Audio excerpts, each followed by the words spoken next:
Hunger is certainly a very real problem in our community, and we see a lot of families that are making choices between food and rent, food and medicine. But hunger not only hurts those families, it certainly takes a toll on our entire region because of the burden on the education system when kids show up at their school desks not ready to learn. It also impacts businesses when parents are distracted on the job because they don't know if they can put food on the table that night. I didn't have any money left to buy groceries. It was either eat or heat the house, and it was the middle of winter, so I needed to heat the house, and prayed a lot. Did a whole lot of praying through that time, begging for a miracle. We respond from a gospel mandate of Matthew 25:35, which stated, "I was hungry and you fed me. I was thirsty and you gave me to drink. I was a stranger and you welcomed me."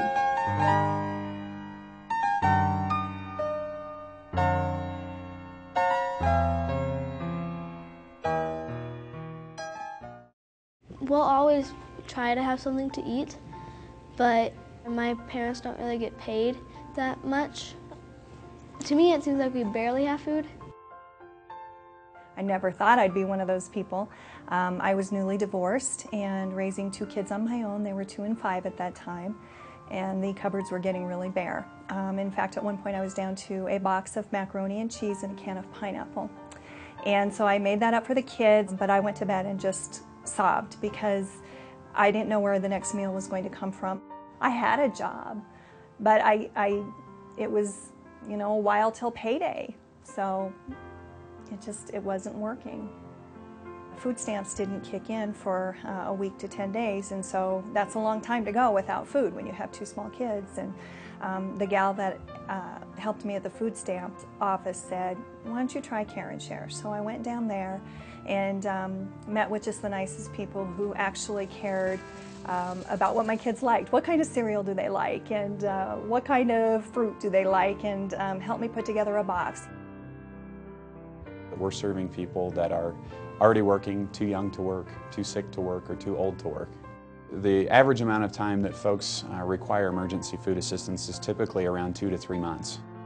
It's event-centered, and it's a car that might break down. It's maybe an unexpected medical expense that's come up. It's a layoff, and it just takes a little while for those families to find employment again. And I think that speaks volumes about the work that we do to help families become and remain self-sufficient.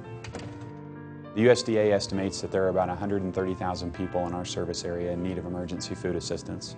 We're serving about 85,000 of those people. We're turning away more food annually than we distribute. In 2005, we launched our Recipe for Hope campaign, which is basically an $8.3 million campaign designed to build a new 50,000 square foot facility for us. Well, in 1972, there was an increasing need for responding to this local hunger problem. We realized we needed a food clearinghouse in the city after we did the needs assessment. The name of Care and Share surfaced in 1974 when we became incorporated. Well, it's hard to believe that in a community as prosperous as ours that there are people who go hungry every day. The biggest tragedy is children who go hungry and go to school, and we are attempting to teach them and prepare them for adulthood, and how can they possibly concentrate when their stomachs are empty. Something that I think we forget living here in the middle of the country is that we're in a very global economy, and that we can't afford to let any of our people not be productive. And a basic piece of productivity is people who have good nutrition. I was grown up on a farm in the hills, and we were very hungry and very poor, so that's why it brings back memories when I hear of people being without food, or not starving, but close to it. So I'm on the other side and I'm giving back, so that's what it's all about. It's a non-profit, but it's honest and it's good. Care and Share collects food from donors of all types, be it supermarkets, restaurants, and individuals. And the agencies get the food to those in need. It's not Care and Share directly. Care and Share is sort of an intermediary. We have a total of 400 agencies scattered throughout our 31 county area. It's awesome because before we had Care and Share, I had staff that were serving the kids cupcakes and sodas for snack, and they were going crazy, and it's great because they just give us the healthy foods.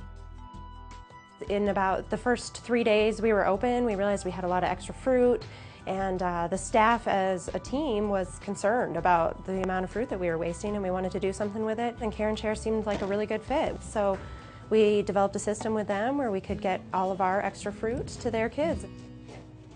When you talk about the idea of eliminating hunger in Southern Colorado, we're just one little teeny tiny small business. So that's not something that we could ever wrap our mind around here. But like when we are able to use what we have as excess and pass it on to something big like Care and Share, it just makes the network so big where everybody wins.